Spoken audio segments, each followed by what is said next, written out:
मौत बिल्कुल अपने शिकंजे में कस चुकी है। बाप रे बाप कहाँ जाई,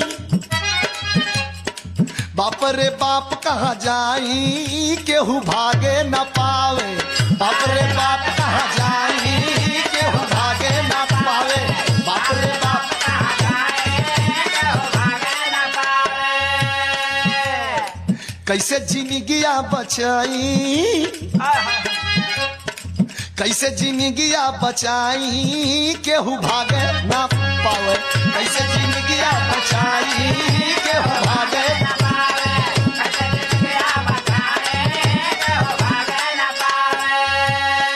केहू दबल बा बखरिया में, केहू दबल बा बखरिया में, केहू दबल बा बखरिया में। केहू मरल बा अटरिया में,